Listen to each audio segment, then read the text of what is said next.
Welcome back, all you warriors. Another episode of Elite Landscapes Life Stories. And yeah, we got the dark side of lawn care Halloween episodes going as well. So after we talk about our day to day, we go back to the lair again and have another story from dark side of lawn care. Today, kind of a recap. A couple videos back, I put out that one that has makes $60,000 in 60 working days, which is your 3 months of the winter time. And this is just one of those examples of having that mowing vision that I talked about. You know, while you're out mowing your clients' properties, be looking at every single place, every single thing that you can think of that you can make money doing and helping them out. I'll show you real quick. Dalton's back here on these cryptomera trees, and we're moving the dead. It's got the wintertime shedding going on, and these were installed, I think, 2 seasons ago. So we gotta go through here, get the dead stuff off, and I'll show you on the trunk of the trees what we gotta do there. So you can see in here how the inside has died out. So just need to go through and clean them all out. And then at the base of the tree, you can tell, and it's not mounded up a whole lot, but this is the mulch line, and there's the dirt line. So we're just gonna go through here, get it off the trunk so they can get down and just have dirt around the base of it. Because if you know anything about trees, they do not like to have their trunks buried in mulch because it causes rot and disease and fungus. So clean all this nasty stuff out. So while he's doing this trimming, I'm gonna go in the back side and trim back some cherry laurels that are on the back. We have a certain height that the client asked us to do, so we'll take our snips and hand prune. Anytime you're going from plant to plant or property to property, it's a good idea to have this alcohol and just clean the blades off. Just take that rubbing alcohol, clean off the blades, make sure there's no leftover debris from pests or disease or anything on these snips. So overall, we got 12 of these beautiful evergreens. It'll take a little while, but what else are we gonna do on a beautiful Monday fall morning? Good stuff, good vibes. All right, guys, we got the cherry laurels here, and got another cluster down there. And basically, we're gonna keep them trimmed at the window level, which is down here. And there's an AC unit down there that we need to keep it trimmed off of. So that's what we're gonna do right now. And beautiful grasses we got going on. We have another row of them over here on the side, but these are gonna get bigger. Let them grow up to the size of the AC unit. Let them go down that way.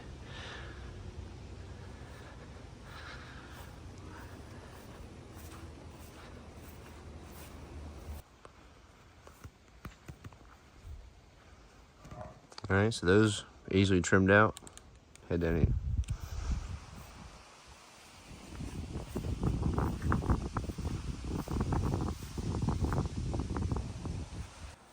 All right, so there we got it. Nice and hand pruned up. Nothing difficult. So Dalton found a little friend up in that tree he was pruning on.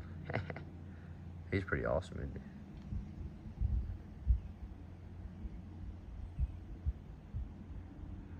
he? Tiny. Well, there we go. Looks like we got all new trees planted, doesn't it? Nice and cleaned out they are now. It's funny how stuff like that makes a big difference. See, now you can see all the way up in there and all the way down.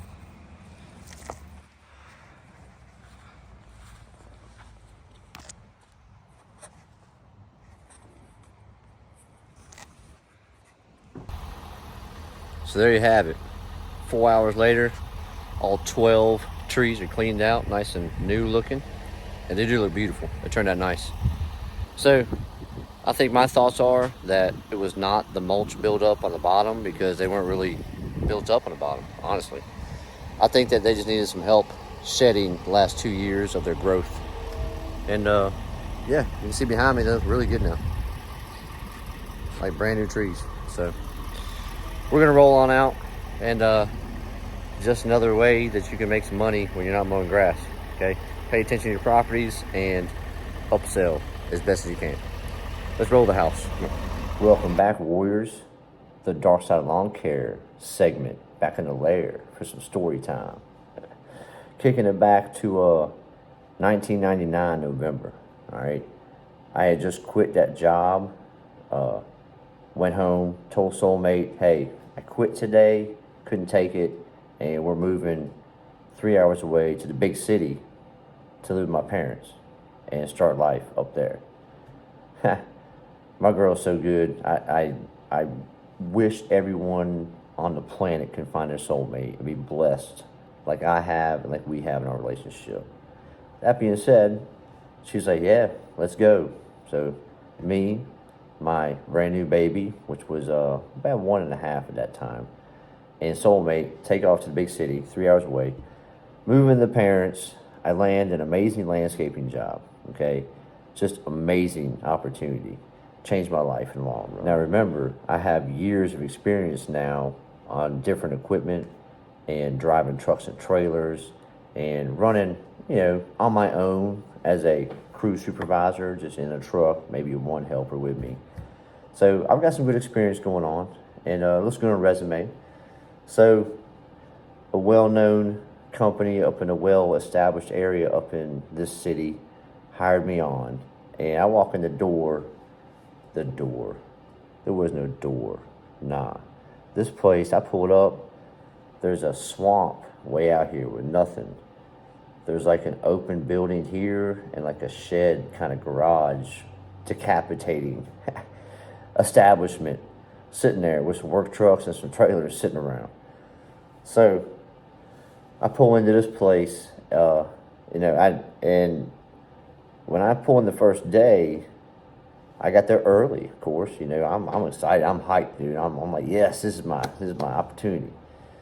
And truck after truck starts showing up. They start doing their thing. They're doing their thing. Just jump out of the truck. They know what they're doing. All right.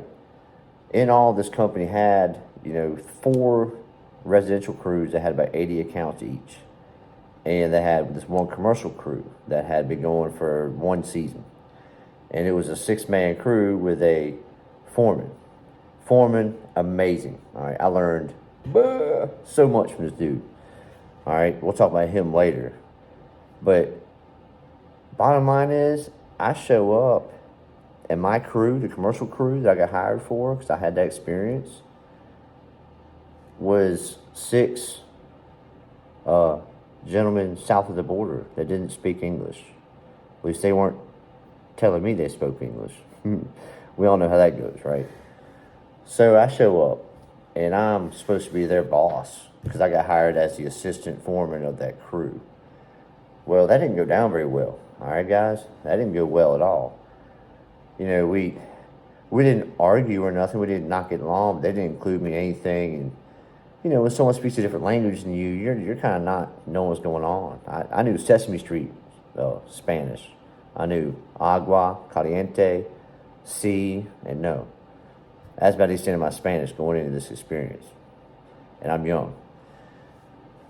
So we work, and they have everything like a well-oiled machine going through these properties, because this foreman that's in charge of these guys was a restaurant opener for McAdoo's back in the day. And he would go to each location, get everybody set up, hire the crews, train the crews, get everybody in that routine, and just everything. Restaurants have to work like a well-oiled machine. They just have to go, go, go, go, go. He took that, brought it to Lawncare. And this man knew exactly what he was doing on these big properties. He had everybody designated in different roles, tasks, and it was badass. I'll tell you, I was impressed. This was something new for me. So I'm working with these guys, and all of a sudden, they start getting attitudes with the foreman and, with me, because it just didn't mesh well for some reason. So one morning, show up and no one showed up. The whole crew, gone. Whole crew. When a whole crew disappears overnight and they didn't let anybody know and they're not coming back, and you have over 20 commercial properties that you're trying to take care of, that's stressful and chaotic if you're the owner. Stressful and chaotic if you're the foreman that has to get this schedule taken care of, right? So, my restaurant man, our head foreman here, goes and hires, I mean, I'll just be honest with you guys. He went and hired 8 guys straight up from the ghetto, okay? These guys had never ran equipment, never worked Lawncare. They really came from the inner city. And he brought them on. And he was thinking that he could train all these guys. Because, I mean, restaurants, you can bring people in from different places and you can train them. Restaurant work's not hard. It doesn't take a lot of extensive physical labor to accomplish restaurant, except for standing on your feet that long. So he brings these guys expecting for us, me and him, to train these guys completely in this whole commercial lawn care landscaping from step one and control them in a upper class environment, because that's what these were, upper class apartments. Huge clash of reality and worlds, okay? That's just the honest way it goes. This didn't last long, but I'll never forget the day that we were at these 2 complexes that were connected, all right? There were complex here and complex here. And this city is built inside an old forest. So these trees are massive oaks, and they just drop leaves, massive amounts of leaves. And these guys, the crew's still, we're doing it, all right? We're getting stuff accomplished between me and the head guy, and 8 laborers are willing to walk around and hope they understand what's going on. We're getting this leaf season done. And I remember at the end of the day, these guys were so happy with their accomplishments that we got to the end of the street that they decided to take, just a 420 break right there in the parking lot. Like, entrances right here, they was on the little parking lot over here as the main road is right by. All 8 of them kick back, fire up a big old blunt, 2, 3 blunts. They start passing it around. They throw on some tunes. They're just kicking back, man. And I don't even know what to say. So, I'm young. I'm a young guy. What am I supposed to say about this stuff, man? So I went and let the foreman know what's going on. The dude's like, what am I supposed to say in this situation? So they went and talked. And bottom line was, the crew didn't stick around very long, okay? So we ended up hiring a whole bunch of more guys through a work program startup coming over from South America up here for work visas. Those guys are amazing, all right? 100% different vibe, but it brought back a different issue for me. I don't speak Spanish at this point, okay? Everybody that came up spoke Spanish and not much English. Most of them didn't have a lick of English with them. Some of them had a little bit. So I'm in this big, huge work F-350 truck, and we're packed in there, 8 of us. Me, the white guy, and 7 amazing younger workers that didn't speak any English, didn't understand what I wanted them to do. They didn't have experience either. Like, no experience at all. Like, they'd never seen an engine on a push mower. Like, okay. Such a level of frustration to have to go through training 8 people that don't speak your language and don't know how to do this profession. Wow. Me and the head honcho foreman, we got it accomplished. And those guys were amazing. Like, totally amazing. Opened my eyes to a whole different perspective on life and culture And they would end up coming to my house, which I was able to purchase at age of 22 from different events that we'll talk about later. They would come to my house around my boys, my wife, my dogs, and the street would be lined with these badass, just G'd up little Hispanic rides, man, just flashing. And they'd come up there all dressed up to the hilts, and they'd be making homemade salsa in the kitchen, drinking a Corona, and they'd have the fire pit out back, and it'd be like, a lot of the guys, man, like 12, 13, 14, 15 of us just hanging out, having a good time, having a fiesta. Because I appreciated the hard work they put in, the dedication. And my hard work and dedication paid off too. The foreman ended up leaving, starting his own business, and I instantly got a $10,000 raise because that's what I asked for. Probably could ask for more, but back then, $10,000 increase was pretty good. So that brought me up to $45,000 a year salary, insurance, and company vehicle. I did have to pick up 8 people every morning from 3 different complexes and take them home every day on salary. Salary can be dangerous, so be careful about that one. On the other hand, salary is a blessing because it gave me and my young family that budget to get us through every winter that came up and every issue that came up. And we had some major issues that came up. I'll tell you this horror story real quick, and it's the last one for this episode. First winter that I was with this company, all right, they had never plowed snow, but they had purchased snow plows 2 seasons before that, and it hadn't snowed yet. So they did have set up for 3 or 4 plows and the salting rigs and all that stuff. So if it did ever snow, they were ready to go. The only issue is nobody was trained in snow removal. No one had ever done it before. None of these younger guys had any experience. The foreman was a restaurant manager before that. He didn't have any experience. And the owner had a little bit of experience, okay? A little bit. And I came from the mountains, and I had 2 winters of plowing experience. Woo! So, ran over to the rescue. We had a huge snow event, and we went out there and busted it out. Kind of taught everybody the routine of how you plow different sections and areas of commercial places, where to tuck it here and tuck it there, and don't block drainage holes here and sidewalks there.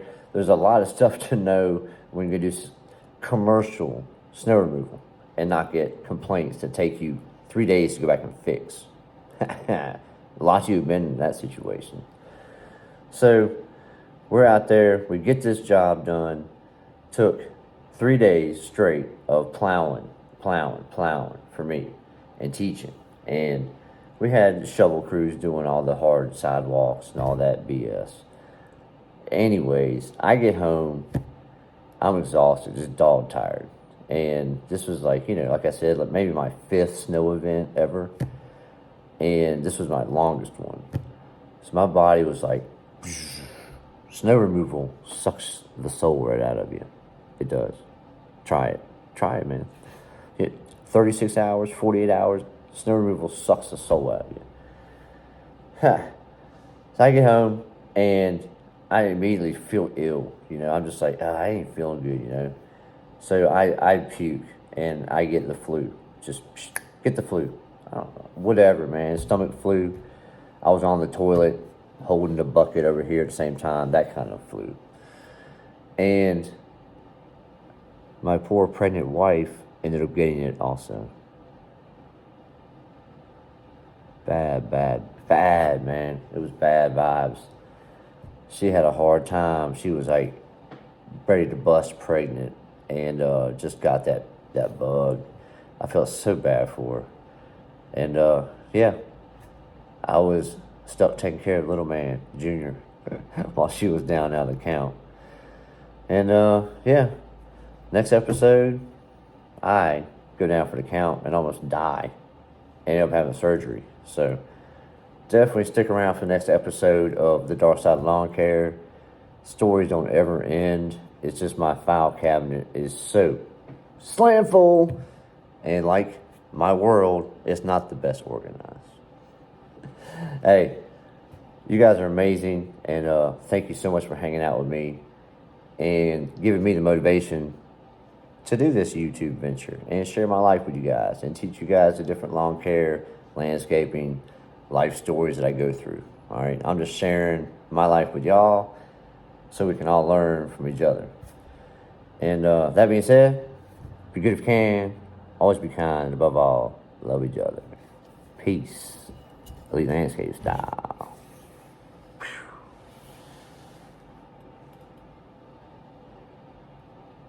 Ha